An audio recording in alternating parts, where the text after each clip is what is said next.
साथियों, अभी एक और गुड न्यूज है। आरबीआई ने एक्शन लिया है ऐसी कंपनियों पर जो जरूरत से ज्यादा इंटरेस्ट ले रहे थे, जो परेशान कर रहे थे लोगों को रिकवरी के लिए, अनाप शनाप चार्जेस लगा रहे थे। ऐसी दो कंपनियों के लाइसेंस कैंसिल कर दिए आरबीआई ने। आरबीआई अब सख्त हो गया है। ये आपकी और हमारी मेहनत का ही नतीजा है। हम बार बार सरकार को आगाह कर रहे हैं, गाइड कर रहे हैं कि सरकार समझे कि कितनी समस्या है जनता की, जनता कितनी समस्या से जूझ रही है। दो कंपनियों को लाइसेंस कैंसिल कर दिया गया क्योंकि वो जनता को ज्यादा परेशान कर रहे थे, प्रताड़ित कर रहे थे। आरबीआई ने बड़ा सख्त एक्शन लिया है। कौन कौन सी कंपनी है ये? एक कंपनी है Quddus finance and investment private limited, Poona की कंपनी है। ये अनाप शनाप रेट ऑफ इंटरेस्ट ले रहे थे, बहुत ज्यादा लोगों को प्रताड़ित कर रहे थे, ब्याज ज्यादा था, सरचार्जेस इंटरेस्ट लगा रहे थे, बहुत पेनल्टीज लगा रहे थे। इनका लाइसेंस कैंसिल किया गया। एक दूसरी कंपनी है Credit Gate private limited, Mumbai में क्रेडिट गेट प्राइवेट लिमिटेड थी। ये भी अनाप शनाप इंटरेस्ट चार्ज कर रहे थे, जरूरत से ज्यादा। जो आरबीआई की गाइडलाइंस है कि तू 2% पर मंथ या सालाना 24% ज्यादा किसी भी कीमत पर ब्याज नहीं लिया जा सकता, ये उस गाइडलाइंस को फॉलो नहीं कर रहे थे। अनाप शनाप रेट ऑफ इंटरेस्ट लगा रखा था, पेनल्टी सरचार्ज लगा रखा था। और इनके जो रिकवरी वाले थे वो बदतमीजी करते थे, गाली गलौज करते थे, फोन पर गाली गलौज करना, घर जाकर के गाली गलौज करना। जब ग्राहकों ने कंप्लेन करी, जब ग्राहकों को हमने अवेयर किया कि जब कोई रिकवरी एजेंट आए तो उससे डीआरए का सर्टिफिकेट पूछें, उससे उसका आई कार्ड मांगे, उससे अपनी कंपनी के बारे में मांगे, कौन सी कंपनी से आए।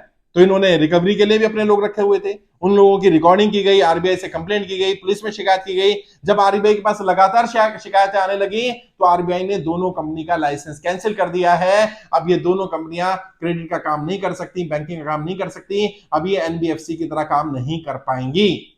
आपको भी मैंने बार बार कहा है, अपने अधिकारों को जानिए। सरकार आपके अधिकारों की रक्षा तब करेगी जब आपको अपने अधिकारों का पता होगा। पुलिस वाले आपके अधिकारों के बारे में कब बात करेंगे? जब आपको अपने अधिकारों का पता होगा। आरबीआई आपके फेवर में कब एक्शन लेगा? जब आप अपने अधिकारों के आधार पर एक्शन लेना शुरू करेंगे। जब भी कोई रिकवरी के लिए आए, बदतमीजी करे, मिसबिहेव करे, वीडियो बनाइए, उनसे पूछिए डीआरए का सर्टिफिकेट है कि नहीं है। क्योंकि जो डीआरए सर्टिफाइड होगा, जिसने सर्टिफिकेट लिया होगा, वो डेप्ट रिकवरी एजेंट बदतमीजी नहीं कर सकता, मिसबिहेव नहीं कर सकता, गाली गलौज नहीं कर सकता। जो एनबीएफसी वाले हैं उनसे पूछिए 2% महीना या सालाना 24% ज्यादा इंटरेस्ट नहीं लगा सकते। अगर आप सालाना ज्यादा इंटरेस्ट लगा रहे हैं तो किस आधार पर लगा रहे हैं? रिटर्न में मांगिए, जो भी मांगे रिटर्न में। वो पेनल्टी लगाते हैं, पूछे पेनल्टी दिखाइए रिटर्न में। आरबीआई की क्या गाइडलाइंस है, क्या इतनी पेनल्टी लगाई जा सकती है, क्या इतना सरचार्ज लगाया जा सकता है, क्या इतना इंटरेस्ट लिया जा सकता है। जब आप इस तरह से काम करेंगे तो जरूर जरूर वो लोग भी आपके फेवर में बात करेंगे और आरबीआई भी, सरकार भी एक्शन लेगी। फिर भी कंप्लेन करना चाहे तो आरबीआई की वेबसाइट बता रहा हूं, cms.rbi.org.in, cms.rbi.org.in। यहां पर जाकर के कंप्लेन करिए। अगर कोई कंपनी वाला, एनबीएफसी वाला, बैंक वाला, रिकवरी एजेंट, कोई भी व्यक्ति आपके साथ बदतमीजी कर रहा है, मिसबिहेव कर रहा है, गाली गलौज कर रहा है, जरूरत से ज्यादा पेनल्टी, सरचार्ज, इंटरेस्ट लगा रहा है, इन सब की शिकायत करिए। इन सब पर एक्शन लेगा आरबीआई। और आरबीआई के इस एक्शन का मैं समर्थन भी करता हूं और आरबीआई की प्रशंसा भी करते हैं हम लोग। आरबीआई को थैंक्स भी करते हैं कि आरबीआई ने हमारी कंप्लेंट पर संज्ञान लेना शुरू किया है। बस अब जल्दी से जल्दी भारत सरकार ऐसे लोगों का कर्जा भी माफ कर दे जो कर्जे की दलदल में सरकार की गलत नीतियों के कारण फंसे हैं। और यकीन मानिए वो दिन जल्दी ही आने वाला है जब सरकार सबका कर्जा माफ करेगी। आपने अगर कर्जा मुक्ति के लिए फॉर्म नहीं भरा तो फॉर्म भरिए।